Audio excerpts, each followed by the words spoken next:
since becoming a regular on television as President Donald Trump's campaign manager and later top counselor. Kellyanne Conway has raised doubts about the veracity and credibility of her answers. But while some TV hosts like MSNBC's Mika Brzezinski say they no longer trust Conway's answers enough to put her on their shows, they aren't the first to reject the Trump counselor for a lack of credibility.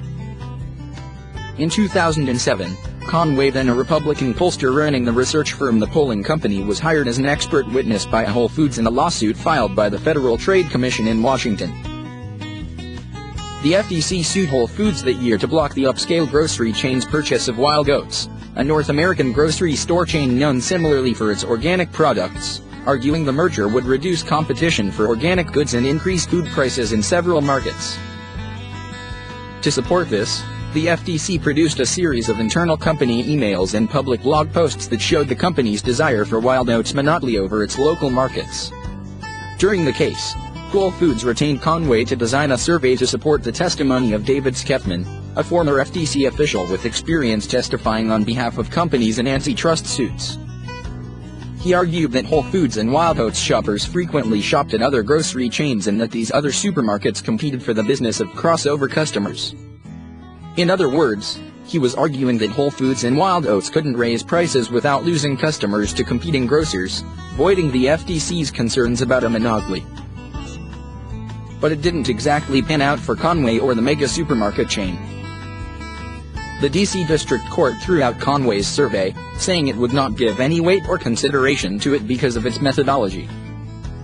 The court found that the FTC's expert witness, Kent Van Leeuwen, presented compelling evidence about the study's drawbacks, which the agency said suffered serious and fatal design flaws, poor execution, and conclusions that are inconsistent with the survey's results, and failed to meet basic standards of survey research.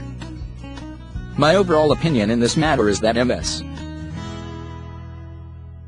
Conway's survey methodology and procedures are fundamentally flawed and render her data and results unreliable, Van Leeuwen testified, according to July 2007 court documents.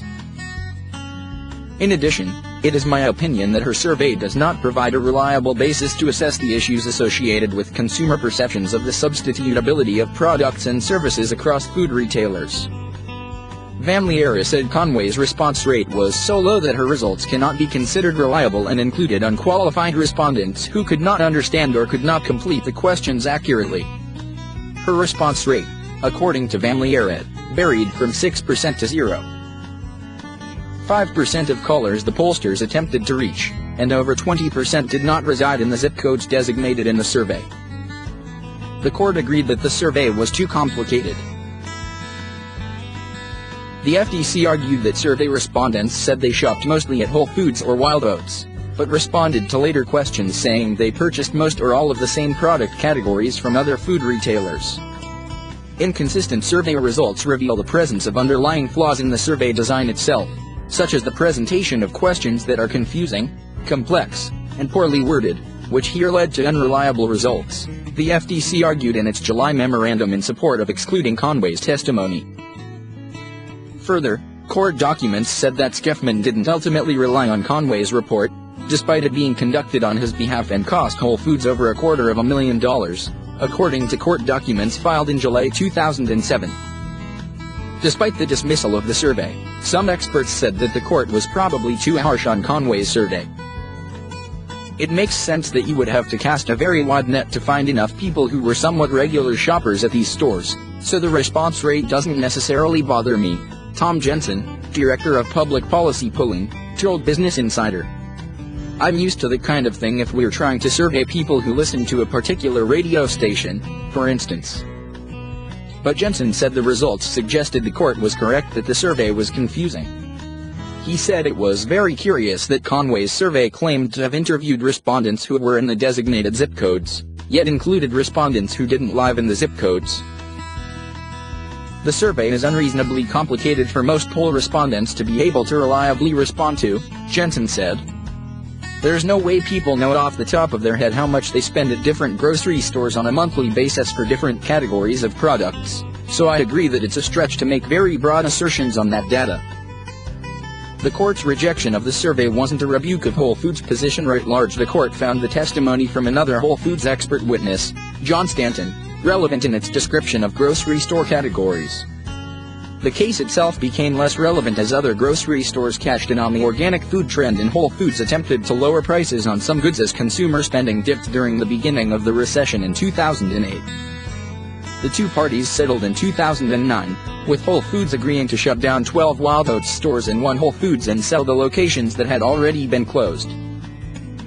The settlement may have been a blessing in disguise for Whole Foods. According to a 2009 Reuters report, many of the stores Whole Foods was forced to sell were not high-performing locations. Conway's political career has largely been dedicated to polling.